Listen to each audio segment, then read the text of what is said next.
Hola hermanos, buenas noches a todos. Vamos al capítulo número 34 de Éxodo.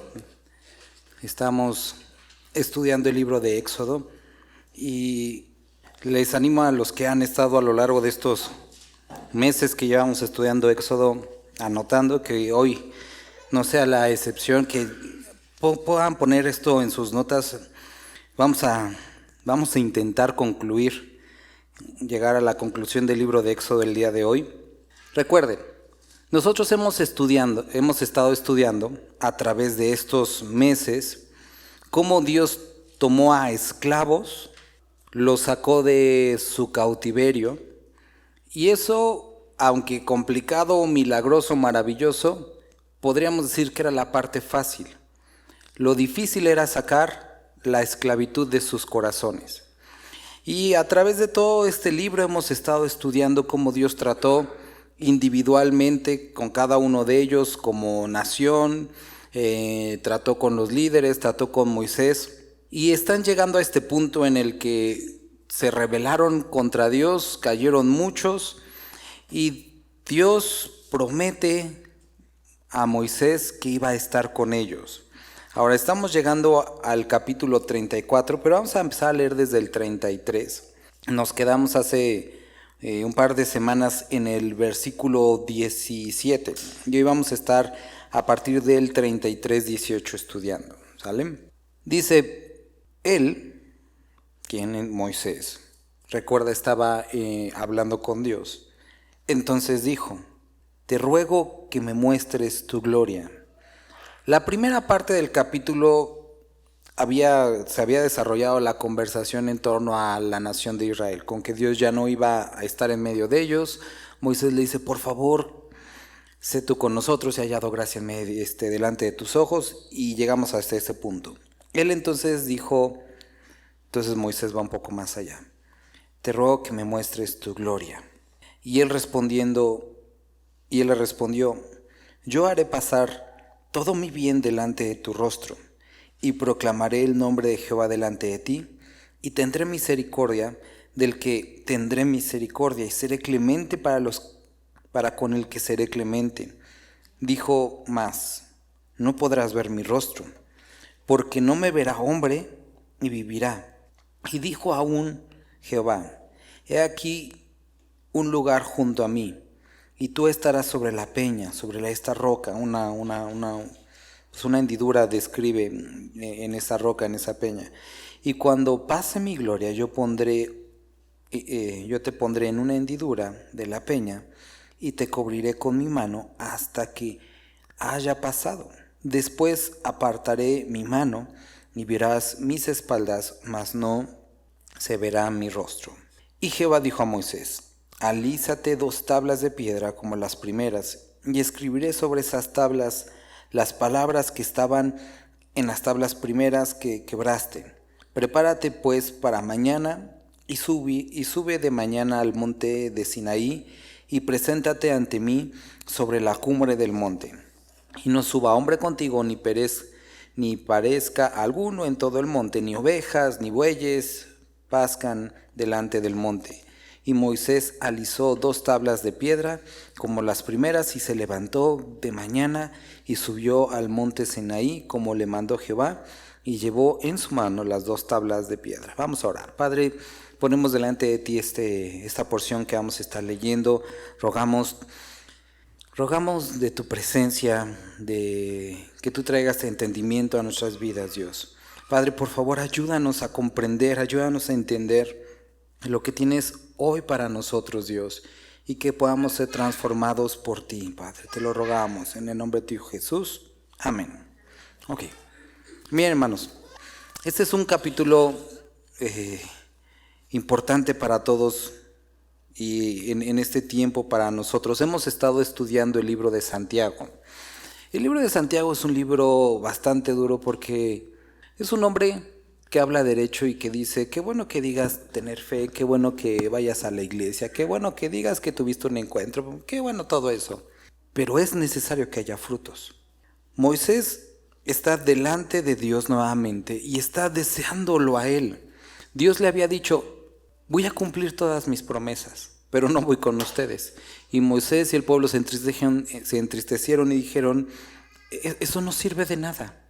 Si tu presencia no está con nosotros, no importan las promesas, no importan los milagros, no tiene ningún sentido.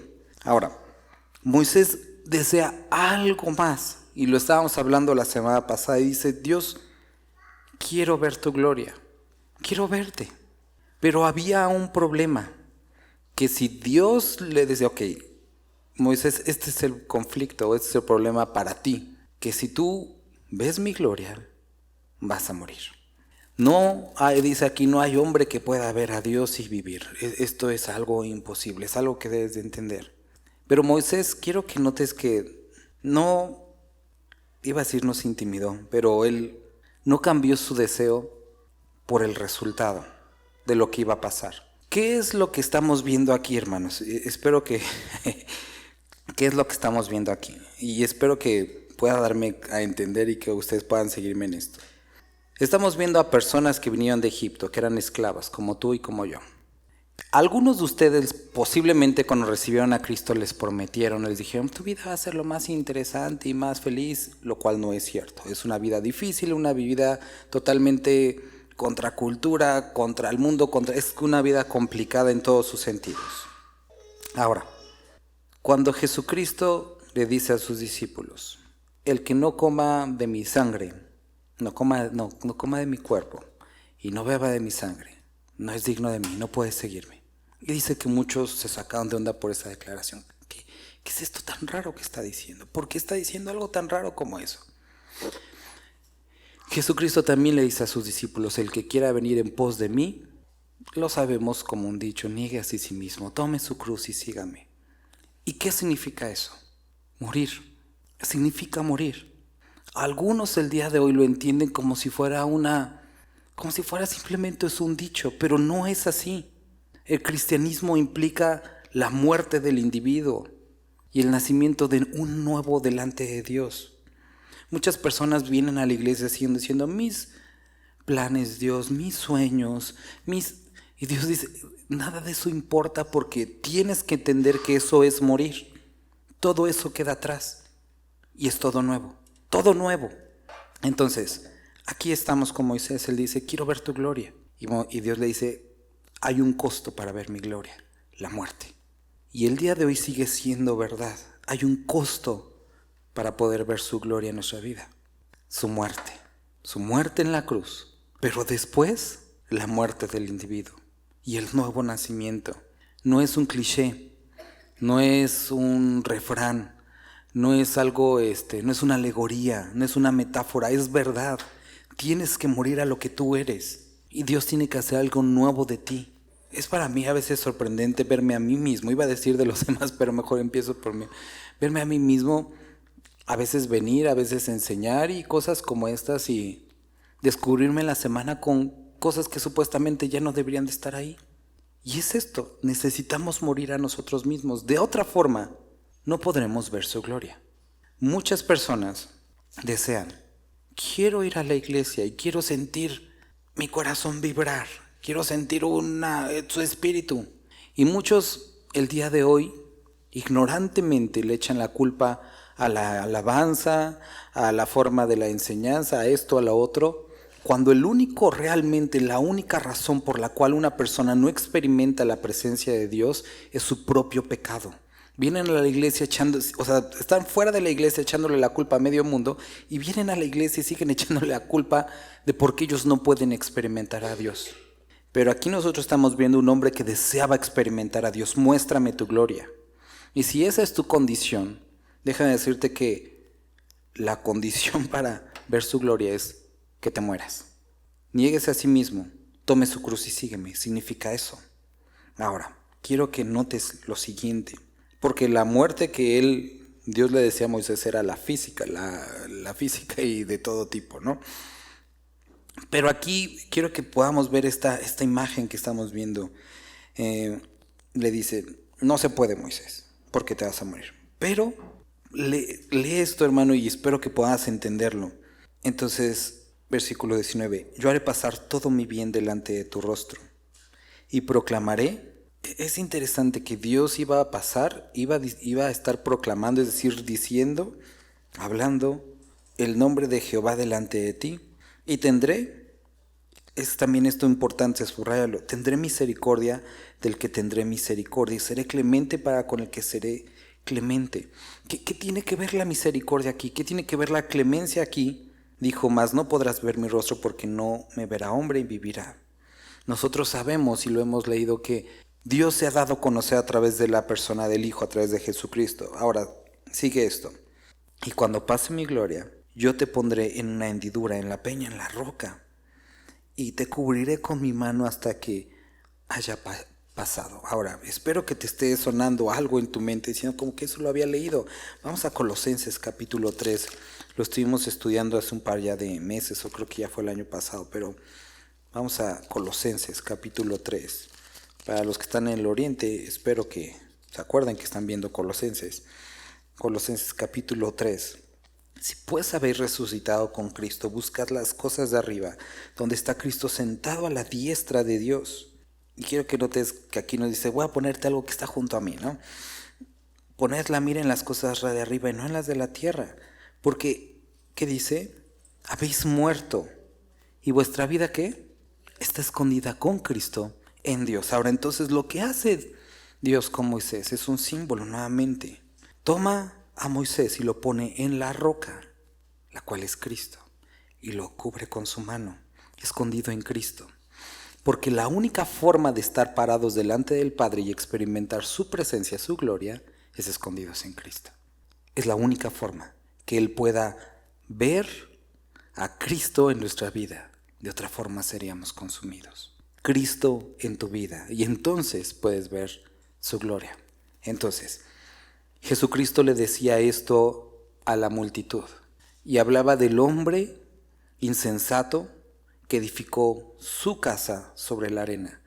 Dice, pero por otra parte, el hombre que es sensato, el hombre sabio, es aquel que edifica su vida sobre la roca, porque de esa forma podemos ser expuestos a la gloria de Dios y ser transformados sin morir en el intento.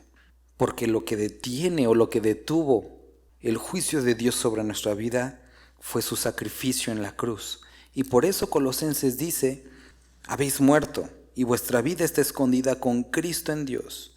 Y cuando Cristo vuestra vida se manifieste, entonces vosotros también seréis manifestados con Él en gloria. Y encontramos que esto que Moisés está pidiendo, a pesar de ser imposible para el hombre natural, es posible para el hombre que está escondido en Cristo, que ha sido redimido por Cristo. Entonces, ¿quieres ver la gloria de Dios? Deja de echarle la culpa a la iglesia, la alabanza a tus emociones. Es tu pecado lo que te impide ver su gloria. ¿Qué es lo que necesitas? Fundamentar su vida sobre la roca. La única forma de experimentar la gloria de Dios es estar en la roca, es estar en Cristo Jesús. Ahora, continúa. Y dijo aún Jehová, he aquí un lugar junto a mí, tú estarás sobre la peña, y cuando pase mi gloria yo te pondré en la hendidura de la peña y te cubriré con mi mano hasta que yo haya pasado. Recuerda, Dios es espíritu, y los que le adoran dice que adoran espíritu. Pero bueno, el punto es que Dios es espíritu. Esto es un antropomorfismo, es una forma de explicarlo para que lo entendamos. No es que Dios tenga manos, sino utiliza el término para que nosotros podamos entenderlo. No tiene manos, aunque puede cubrir, no tiene espalda. Y realmente la palabra que encontramos aquí, la descripción más adecuada es el brillo, la estela que dejó. No es la espalda, sino es el brillo que deja al pasar. Entonces después apartaré mi mano y verás ese brillo, ese resplandor, mas no se verá mi rostro. Entonces ya leímos el 34, le da las instrucciones aparte de tomar estas piedras y entonces sube, le dice que no suba nadie. Ahora vamos a leer ese momento, versículo 6. Y pasando Jehová por delante de él, proclamó. Entonces está Dios pasando y Dios mismo está proclamando Jehová. Jehová, fuerte, misericordioso, piadoso, tardo para la ira y grande en misericordia y verdad, que guarda misericordia a millares, que perdona la iniquidad, la rebelión y el pecado, y que de ningún modo tendrá por inocente al malvado. que visita la iniquidad de los padres sobre los hijos y sobre los hijos de los hijos hasta la tercera y cuarta generación. Entonces Moisés, apresurándose, a pesar de el enorme deseo que tenía de ver su gloria, ¿pero a qué se apresuró? Bajó la cabeza hacia el suelo y adoró. Segunda de Corintios, vamos al capítulo 1 de Segunda de Corintios, versículo 3. ¿Lo puede leer alguien? Entonces, está un hombre pecador, como Moisés, pero es puesto sobre esa roca. Y Dios pasa su presencia, pero quiero que no la describe, y tienes que recordar lo mismo que le pasó al profeta, que primero escucha el viento, el fuego, el terremoto. Pero dice que Dios no estaba ahí, hasta que se escuchó ese silbido apacible. Y esta voz que gritaba, misericordioso, amplio para perdonar. Él no tenía el deseo, a pesar de que sabía que su presencia hace eso con el pecador. Pero el deseo no era la destrucción de ese pecador. Por eso lo cubrió. Y es exactamente lo mismo que tenemos que entender para nosotros el día de hoy, cuando leemos que la voluntad de Dios no es que el impío se pierda en su impiedad, sino que se arrepienta. Por eso hace sentido lo que leemos en el Nuevo Testamento cuando dice que de tal manera amó Dios al mundo, que dio a su Hijo. Por eso aquí nos dice, tendré misericordia de que yo tenga misericordia, y seré clemente con el que yo sea clemente. ¿Pero por qué razón? Ninguno nos los merecemos. La razón es, o el por qué puede suceder esto, Cristo en nuestra vida. Ahora Dios pasa y va proclamando, pero recuerda algo al mismo tiempo. Oigan, el que sea misericordioso, el que sea clemente, no quiere decir que yo vaya a tomar por inocente al impío. Necesita haber un pago. Y esto es lo que nosotros, apuntando nuevamente a la cruz, un pago por nuestros pecados. ¿Qué es lo que hace Moisés? Y tenemos que entender esto, hermanos. Somos unos absurdos mentirosos cuando decimos que conocemos a Dios y no hemos sido transformados. No puedes decir que tuviste un encuentro con Dios si no has sido transformado. Moisés percibe la gloria de Dios y explota en adoración. Eso es lo que produce la presencia de Dios en la vida de una persona. Hay personas que me dicen, es que yo conozco a Dios y estudio esto y he hecho esto. Y miren, a veces, no sé, digo, posiblemente muchos lo sean, pero digo, soy perceptivo en eso y los veo en la alabanza, los veo cuando oran y digo, eso no es cierto. Porque la persona que realmente ha tenido un encuentro con Dios no puede permanecer así viendo al infinito mientras está adorando a Dios. Tienes que escuchar cómo habla, tienes que escuchar cómo se conduce. Y nos lleva nuevamente a Santiago. Muéstrame tu fe con tus obras. Necesita ser evidente. Y aquí vemos a un hombre que baja la mirada y que explota en adoración a Dios. Esto es lo que hace la presencia de Dios en nuestra vida. Esto es lo que hizo en todos los hombres, grandes hombres de fe a lo largo del Antiguo Testamento. Experimentaban la presencia de Dios y decían, ay de mí que soy muerto. La primera cosa que hace la presencia de Dios, muerte. Porque siendo hombre inmundo de labios, porque siendo hombre que habito en medio de un pueblo perverso, mis ojos han visto al Rey de Gloria. Sabían y lo entendían, lo sabían. Entonces vemos aquí un hombre que está ya en adoración. Entonces Moisés, apresurándose, versículo 8, bajó la cabeza hacia el suelo y adoró y dijo, si ahora, Señor, he hallado gracia en tus ojos, vaya ahora el Señor en medio de nosotros, porque es pueblo de dura cerviz, y perdona nuestra iniquidad y nuestro pecado, y tómanos por tu heredad. Siguiente cosa que hace la presencia de Dios en la vida de un ser humano, arrepentimiento. Este es el problema con Caín y Abel. Esto es lo que vemos con Caín y Abel. Dos personas que se presentaron delante con una ofrenda y uno estaba tramando asesinar a su hermano. En él no había adoración, en él no había reconocimiento, en él no había conocimiento de Dios. Entonces, si tú dices, y esto es lo que nos dice más adelante las cartas de Juan, si dices que lo conoces, pero andas en tiniebla, mientes. Porque el acercarse a Dios produce arrepentimiento. Entonces vemos a un hombre nuevamente arrepentido y no se cuenta como uno diferente a los demás. Dice: tómanos por tu heredad, hemos pecado. Y entonces Dios, amplio en misericordia, Dios de misericordia, Padre de toda consolación, como leemos en Corintios: he aquí yo hago pacto delante de todo tu pueblo, haré maravillas que no han sido hechas en toda la tierra, ni en nación alguna, y verá todo el mundo en medio del cual estás tú, la obra de Jehová, porque será cosa tremenda lo que yo haré contigo. Ahora, esto puede ser real en nuestras vidas. Esto puede ser verdad en tu vida. ¿Qué necesitas? Una vida escondida en Cristo Jesús, muerto a tu vida pasada. Necesitas arrepentimiento. Adora a Dios y anhela su presencia. Anhela su presencia. Anhela su presencia, como decía, más que la vida. Anhélala más que la vida. Continúa, versículo 11. Guarda lo que yo te mando hoy. He aquí que yo he hecho delante de tu presencia al amorreo, al cananeo, al eteo, al fereceo, al heveo y al jebuseo. Guárdate de hacer alianza con los moradores de la tierra, donde has de entrar, para que no sea tropezadero en medio de ti. Derribaréis sus altares y quebraréis sus estatuas y cortaréis sus imágenes de acera, porque no te has de inclinar a ningún otro Dios, pues Jehová, cuyo nombre es celoso, Dios celoso es. Por tanto, no harás alianza con los moradores de aquella tierra, porque fornicarán en pos de sus dioses y ofrecerán sacrificios a sus dioses, y te invitarán y comerás de sus sacrificios, o tomando de sus hijas para tus hijos, y fornicando sus hijas en pos de sus dioses, harán fornicar también a tus hijos en pos de los dioses de ellas. No te harás dioses de fundición. Entonces, al igual que como Pedro, y el domingo tampoco fue un buen día para mí, pero algo de lo que quería transmitirles el domingo era lo siguiente.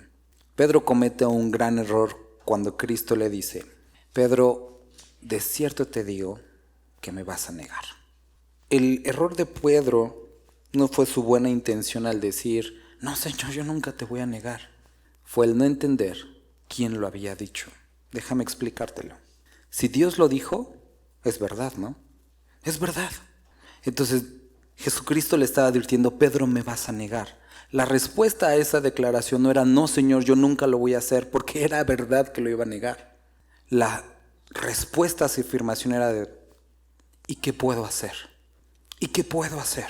¿Qué es lo que estás pidiendo de mí ante esta verdad? Y es lo mismo. Dios le estaba diciendo: no se unan, no vayan con ellos, no se unan en matrimonio, no sigas a sus dioses.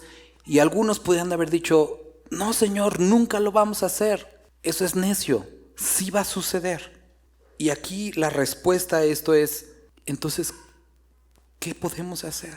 ¿Qué esperas de nosotros? Y nuevamente vamos a Colosenses, donde continúa con la misma descripción. Colosenses 3, donde estábamos. Entonces, porque habéis muerto y vuestra vida está escondida con Cristo en Dios. Cuando Cristo, vuestra vida, se manifieste, entonces vosotros también seréis manifestados con Él en gloria. Ahora describe un momento futuro, ese momento en el que Él sea nuevamente revelado, ese momento en el que describe Tesalonicenses, que vemos en Apocalipsis venir con sus decenas, con sus santos.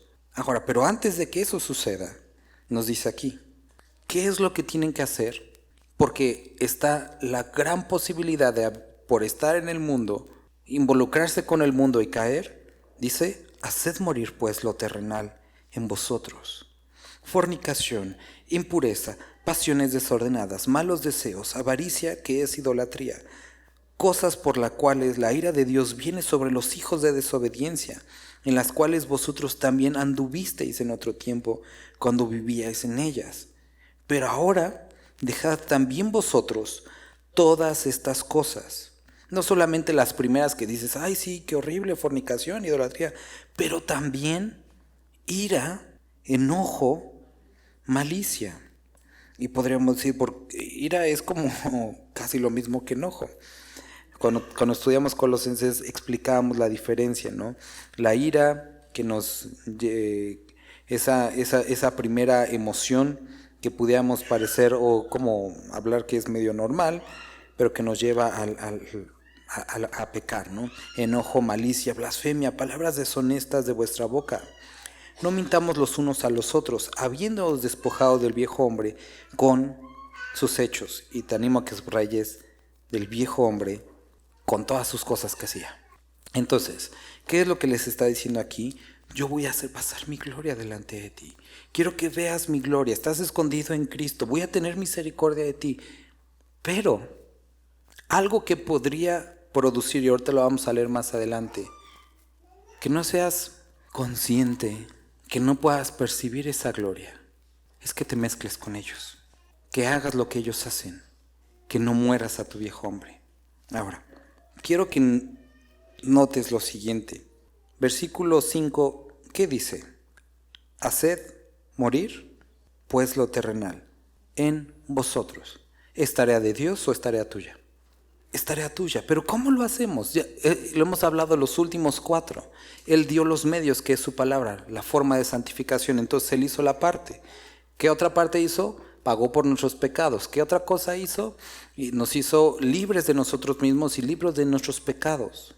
Entonces ya no somos esclavos de nuestros pecados. Fuimos comprados y redimidos para Él. Ahora tenemos la herramienta para santificar nuestra vida, que Él es santificándonos, pero nosotros tenemos que tomar la decisión. ¿Qué? Haced pues morir. Y eso implica, aléjate lo más posible de todo aquello que te acerca al pecado. Santiago lo estuvimos estudiando. Cuando eres tentado, no digas que eres tentado de Dios, porque dice, somos tentados de nuestras propias concupiscencias. Viene de adentro. No es lo que está afuera, es lo que está dentro el problema. Y es lo que necesita ser transformado. Entonces, nos dice aquí, ten cuidado porque ahí está la promesa de la gloria, de la presencia de Dios. Pero esto puede ser una limitante. Porque yo arrojaré a las naciones de tu presencia. Ya me estoy saltando muchísimo. Entonces, o tomando de sus hijas para tus hijos y fornicaron sus hijas en pos de sus dioses, harán fornicar también a tus hijos en pos de dioses, de ellas no te harás dioses de fundición. Sale. Versículo 18 empieza a hablar después de las fiestas, las cuales ya estuvimos estudiando un poco a profundidad. Las fiestas de los panes sin levadura guardarás. 7 días comerán pan sin levadura, según te he mandado en el tiempo señalado en el mes de Abib, porque en el mes de Abib saliste de Egipto. Y después de eso seguía, acuérdate, era la fiesta de la Pascua. Todo primer nacido mío es, y de tu ganado, todo primogénito de vaca o de oveja que sea macho. Pero, ¿puede leer alguien el versículo 20? Y hablamos también de este tema cuando hablamos de los primogénitos, cuando empezábamos el libro de Éxodo. Le pertenecemos a Dios. Cada uno de nosotros le pertenecemos a Dios. Y aquí describe esta forma o este principio de la primogenitura y dice, todos me pertenecen. Quiero que entiendan que me pertenecen tus hijos, me pertenecen tus animales, tu vida me pertenece. Ahora, pone aquí un símbolo del cual también ya hablamos hace unas semanas. Si quieres buscar la predicación, ahí está. Yo no me acuerdo en qué capítulo. Lo estuvimos viendo en la Pascua. Pero, ¿quién pagaría por un asno? Tú dices, bueno, si sirve el asno, sí, pero cuando ves en valor, en ese tiempo, un cordero por un asno, ¿quién lo haría? Muchos dirían, pues mejor matamos al asno, quebramos su cabeza y hay que quede. Pero ¿entiendes? El cordero por el asno. Ahora espero que estés entendiendo la referencia para no tener que decírselo directamente. Pero nuevamente vemos el sacrificio vicario, Cristo por nosotros. Entonces vemos nuevamente esta imagen que estaba apuntando hacia el futuro. Cristo por nosotros, algo de gran valor, por algo de no tanto valor. Redimirás todo primogénito de tus hijos y ninguno se presentará delante de mí con las manos vacías. Ahora, ¿te acuerdas de esa canción, Vengo con manos vacías? La palabra de Dios dice exactamente lo contrario. No puedes venir conmigo, delante de mí, con manos vacías. Y esto es algo en lo que nosotros necesitamos reflexionar. Primero dice Dios, me perteneces. Y es necesario que haya un pago por tu animal, por tu hijo, por tu primogénito. Ahora nosotros decimos, bueno, pero ya no estamos bajo este sistema. Por supuesto, pero el principio sigue siendo el mismo. No puedes venir a mí, delante de mí, con manos vacías. Tienes que traer algo. Y el día de hoy, que Piensa en esto. Muchos vienen a la iglesia, y no hablo específicamente de esta, pero muchos se acercan a la iglesia diciendo, ay no, como que no sentí nada, como que no me llevó nada. Pues no era para ti. Necesitas presentarte delante de Dios y traer algo a Él. Pero Dios no necesita dinero, nos los ha dicho pastor, por supuesto. Él no necesita de tu dinero. Él no necesita de tu corazoncito, no necesita de tus lágrimas, no necesita nada. Pero Él dice, no vengas a mí con manos vacías. Sea lo que esto signifique para ti, no puedes venir delante de Él con manos vacías. No puedes. Y esto, bueno, ahorita lo vamos a ver, describe una actitud con la que otros pueblos se acercaban a sus dioses, como una forma únicamente de satisfacer sus necesidades. Pero Dios es Dios y es necesario que los que nos acerquemos le adoremos. Entonces dice, no te presentes delante de mí con manos vacías. Y es hermoso ver cuando podemos participar en la obra de Dios, en lo que Él está haciendo, de alguna forma, con trabajo, con nuestras aportaciones, con lo que sea. Dice, 6 días trabajarás, mas en el 7º día descansarás, aún en la arada y en la siega descansarás. También celebrarás las fiestas de las semanas, las de la primicia, de la siega del trigo y la fiesta de las cosechas y la salida del año. Entonces Dios le dice, hay 3 fiestas que es importante que todos vengan, que todos celebren y que vamos a ver después las celebrarán en Jerusalén. Eran fiestas anuales, Pascua, la de los panes y la de las cosechas. Todos se tenían que presentar. Y dice, todo varón tuyo delante de Jehová, el Señor Dios de Israel. Eso incluye niños y adultos. Y eso tenía que movilizar a todo el pueblo delante de Él. Nuevamente, nosotros no celebramos estas fiestas, pero aquí está el principio. Trae a tus hijos a la iglesia. Vengan todos a la iglesia. Tienes que presentarte delante de Dios. Tienes que buscarle. Pero Dios está en mi casa y yo puedo hacer mi iglesia en mi casa. No seas ridículo. Eso no funciona así. Así no son las cosas. Dios dice, no dejes de reunirte como algunos tienen por costumbre. Dios puso en la iglesia, lo leímos cuando estábamos en Corintio, ministerios, puso dones. ¿Para qué? Para edificar al cuerpo de Cristo. Entonces, el lugar donde eso sucede es en la congregación.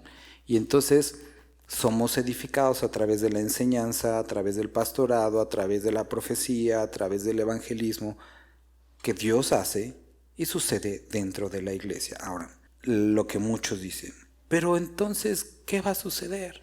No puedo descuidar mis actividades, no puedo descuidar mi trabajo, no puedo descuidar esto. Mira lo que Dios les decía, porque yo arrojaré a las naciones de tu presencia y ensancharé tu territorio, ninguno codiciará tu tierra cuando subas para presentarte delante de Jehová tu Dios 3 veces al año. Dios les dice, si tu problema es que, ¿qué va a pasar con mi tierra? ¿Cómo la voy a dejar desatendida? Dios dice, yo me encargo de eso. Si tú das el paso de fe y vienes y te presentas delante de mí, yo voy a tener cuidado de tu familia. Voy a tener cuidado de tu tierra. Nadie ni siquiera va a desear conquistar tu tierra porque estás buscándome.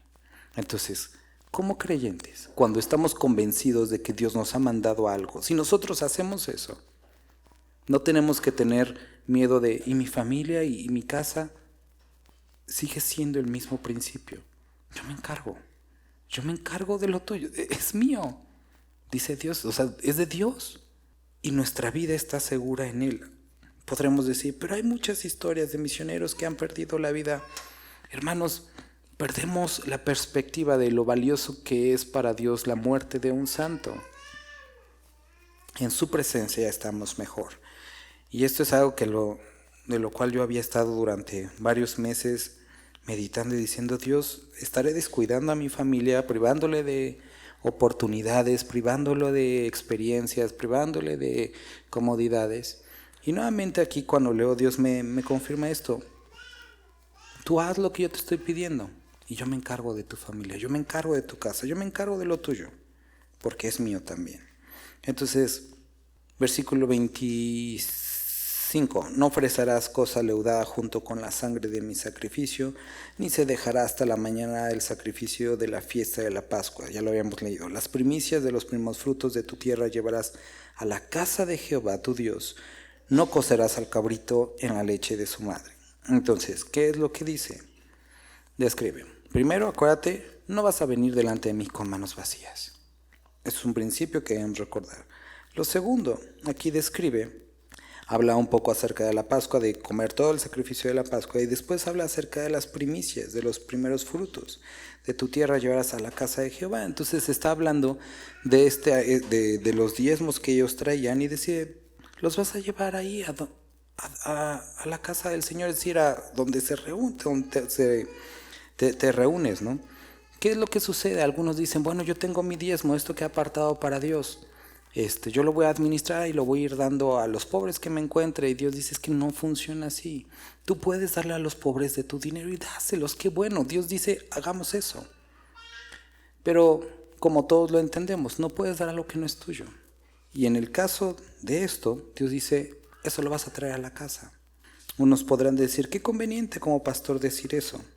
Hace tiempo me importaba, hoy no, ya no me interesa que piensen o que algunos pudieran llegar a pensar eso, porque eso es lo que dice la palabra. Y durante mucho tiempo, por temor a lo que pensaran, no enseñaba o trataba de omitir estos versículos que tenían que ver con el diezmo, pero sigue siendo verdad y nosotros vamos a encontrar bendición cuando hacemos las cosas como son adecuadas. Entonces describe que estas primicias tenían que ser llevadas a la casa de Jehová porque no nos pertenecen, son de Dios. Entonces cumplimos al entregarlo y Dios hace lo que quiera. ¿Qué con la piedad, qué con la misericordia a otros? Sigámoslo haciendo con lo que Dios nos ha dado. Pero lo que es de Él. Y no podemos, como decimos los mexicanos, hacer caravana con sombrero ajeno. Después dice, no cocerás el cabrito en leche de su madre.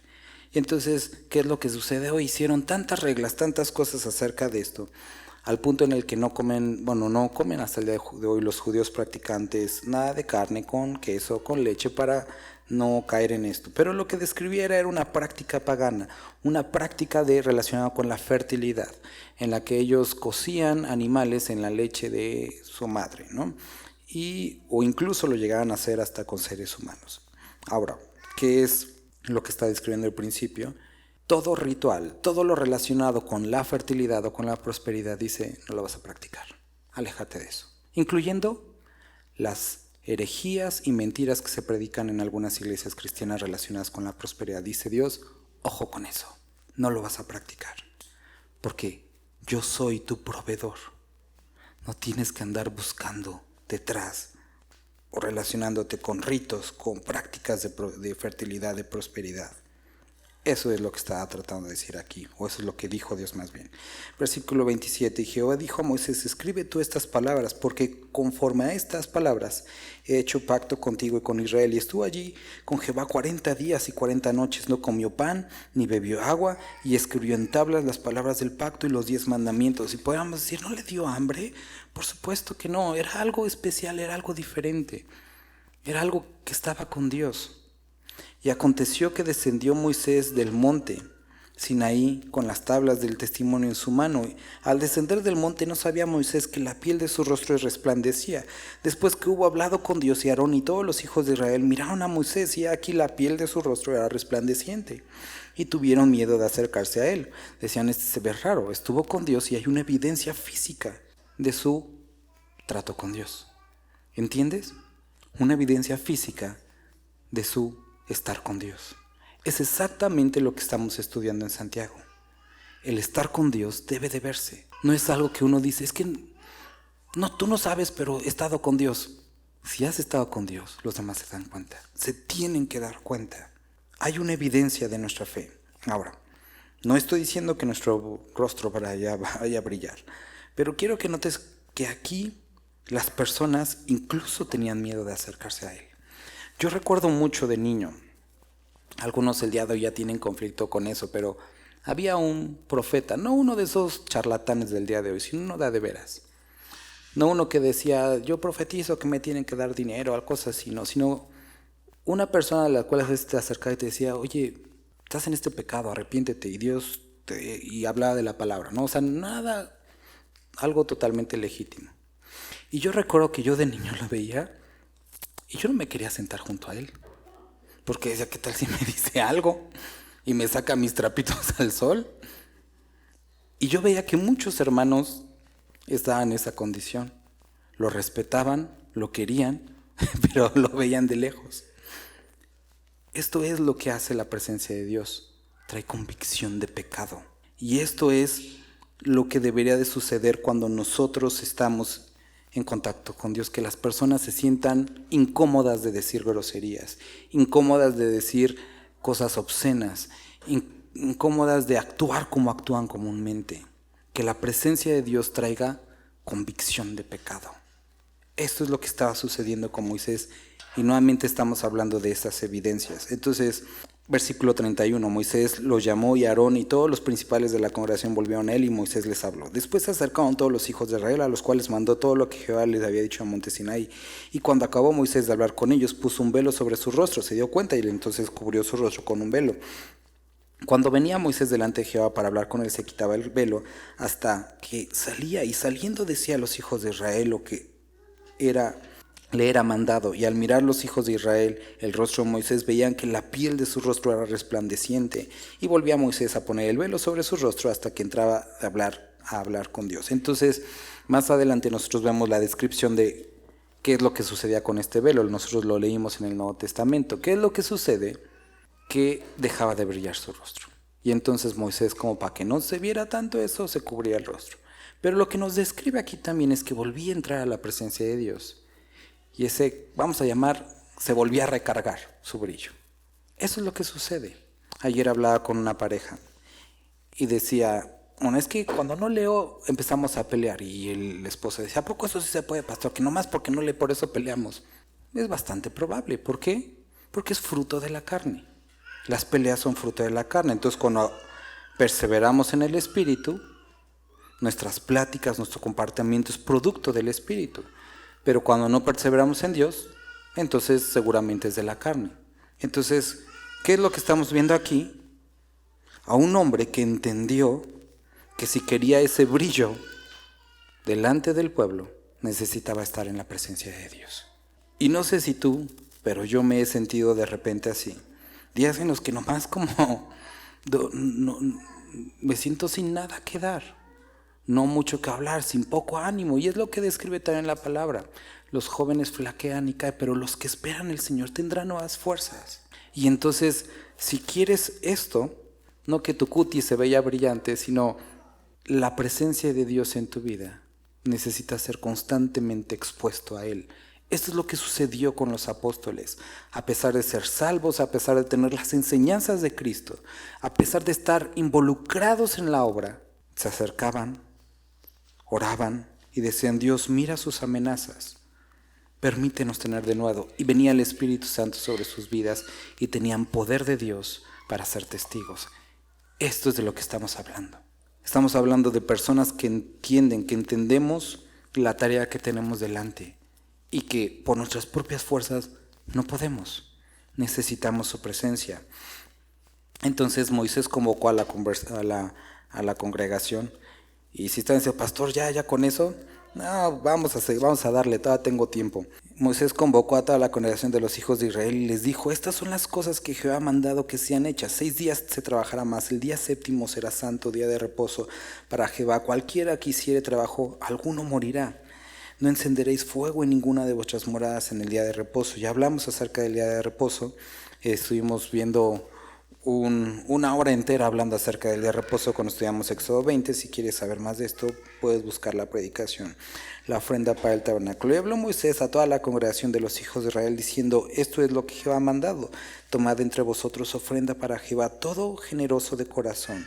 La traerá Jehová, oro, plata, bronce, azul, púrpura, carmesí, lino fino, pelo de cabras, pieles de carneros, teñidas de rojo, pieles de tejones, madera. Y entonces describe todo lo que ya vimos que era necesario para la construcción del tabernáculo. Entonces ellos escucharon, ellos entendieron lo que se pedía.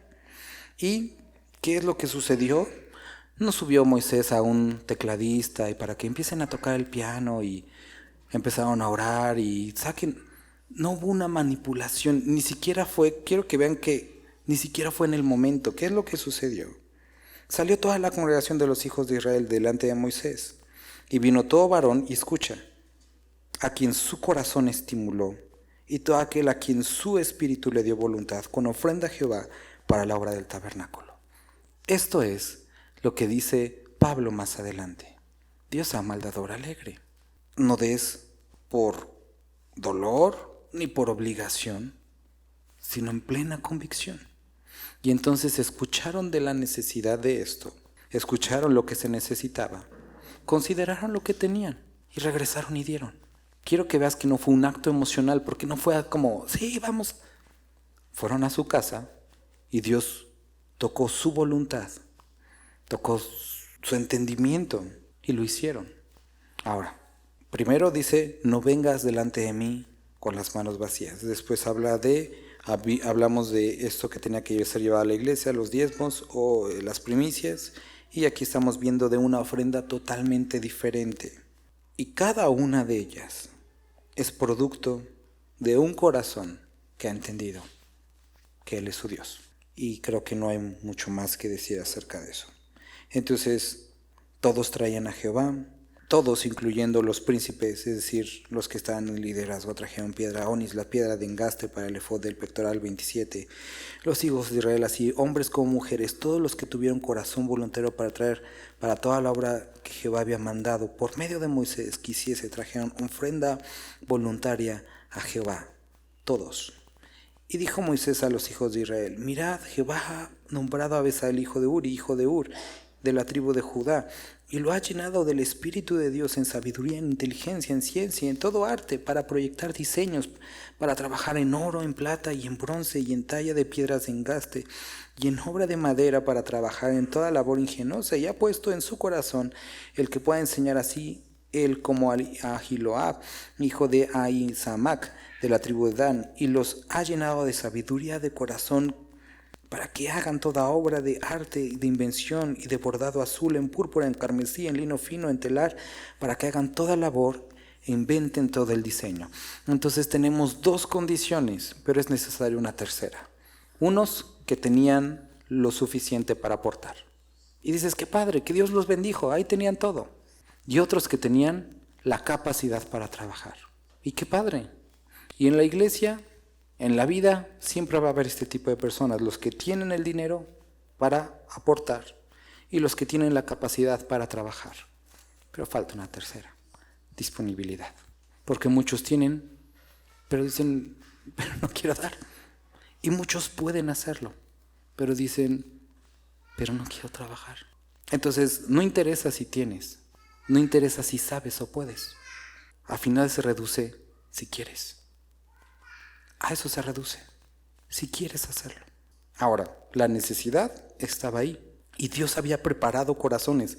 Quiero que recuerdes esto. ¿De dónde sacó el pueblo de Israel todas las cosas que donaron? ¿De dónde lo sacaron? Y uno dice, pues quién sabe, del banco. ¿No te acuerdas cuando salieron de Egipto? Dice que Dios movió el corazón de los egipcios para dar y dice que saquearon Egipto. ¿Quién se los dio? Ellos no trabajaban, ¿no? Andaban de un lado para el otro en el desierto, no cosechaban, o sea, les daba de comer Dios, lo cual sucede hoy también con nosotros. Les daba pan, les daba carne, les daba agua. Andaban de ninis todos por ahí en el desierto, pero tenían sus cosas. Dios se los dio. Y quiero que entiendas eso porque nos da risa y vemos la imagen y decimos es chistoso, pero eso somos nosotros. Tenemos la idea equivocada de que yo proveo a mi hogar. Eres administrador porque ¿quién te lo da? Dios no los da. Entonces, estaban ahí, Dios les dice, pueden dar. Y pudo haber habido, no nos describe aquí uno que dijo, no, yo no quiero. Pero bueno, eran necesarias las dos cosas.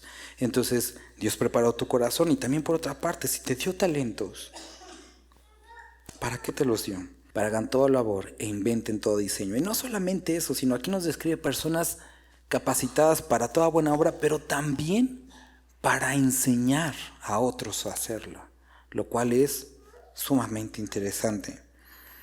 Así pues, empieza a describir que empezaron la construcción. Era tanto lo que daban, era tanta la respuesta. Y esto nunca lo he escuchado en ningún lugar, que dijo, no, ya no traigan, es suficiente. Y es hermoso el que podamos entender esto. La obra se llevó a cabo. Miren, Dios lo sacó de Egipto, abrió el mar, la columna de fuego, la nube, las codornices, el maná, el agua, pero Dios les dice, quiero que esto lo pongan ustedes. Lo mismo vemos en la alimentación de los 5,000. La multitud la trajo Dios, el mensaje, corazones convencidos. Jesús sabía lo que iba a hacer, pero les dice, denles de comer ustedes. Señor, no tenemos nada. ¿Qué tienen? Con eso puedo trabajar. ¿Qué tienen? 5, 2. Pónganlo. Lo multiplica. Pero le gusta que pongamos algo. No porque lo necesite, sino quiere hacernos partícipes y que podamos ver nuevamente su gloria y que podamos experimentar su poder. Entonces tiene que suspender la ofrenda. Todos los sabios de corazón de entre los que hacían obra hicieron el tabernáculo. 10 cortinas de lino torcido, también ya estudiamos esto.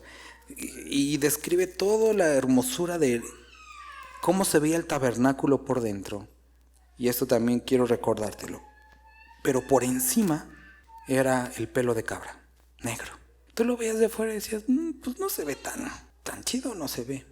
Pero los que estaban adentro podían apreciar la hermosura de ese tabernáculo. Y es exactamente lo mismo.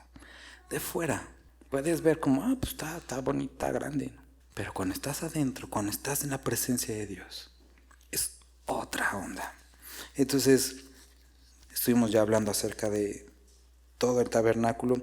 Aquí lo está repitiendo porque quería que entendieran, que se hiciera de acuerdo a las medidas. Después llega el capítulo 37, el mobiliario. Hizo también Bezaleel el arca de madera y se la rifaron estos cuates, hicieron todo exactamente como Dios se lo pidió, como ya lo vimos, la mesa de los panes, el candelabro de oro, el altar del incienso, el arca. Y entonces, asimismo también se hizo el aceite de la unción, versículo 29 del capítulo 37, y el incienso puro aromático según el arte del perfumador, capítulo 38, no es que igualmente hizo madera de acacia el altar del holocausto de longitud de 5 codos y su anchura de otros 5 codos cuadrados. Entonces describe este altar que estaba en la entrada. Así hizo asimismo el atrio del lado sur, en mediodía las cortinas del ratio eran de 100 codos, ya vimos también estas medidas, vimos los colores. Versículo 21, estas son las cuentas del tabernáculo del testimonio, las que se hicieron por orden de Moisés, por obra de los levitas, bajo la dirección de Itamar, hijo del sacerdote Aarón. Metales usados en el santuario, en el versículo 24 los describe todo el oro empleado en toda la obra del santuario, la cual fue oro de la ofrenda. Fue 29 talentos, 700 ciclos y la plata de los empadronados. Entonces, oro más la plata. Hubo además 100 talentos de plata para fundir en las basas del santuario y las basas del velo, y 100 basas y 100 talentos a talento por basa. Entonces, según un cálculo que algunos han hecho, describen que el costo para este proyecto era alrededor de 1 a 1,5 billones de $1 billón o $1,5 billones de dólares, ¿no? Lo cual era bastante dinero para la época y lo es para hoy. Nada, checa esto, que esto creo que no lo discutimos.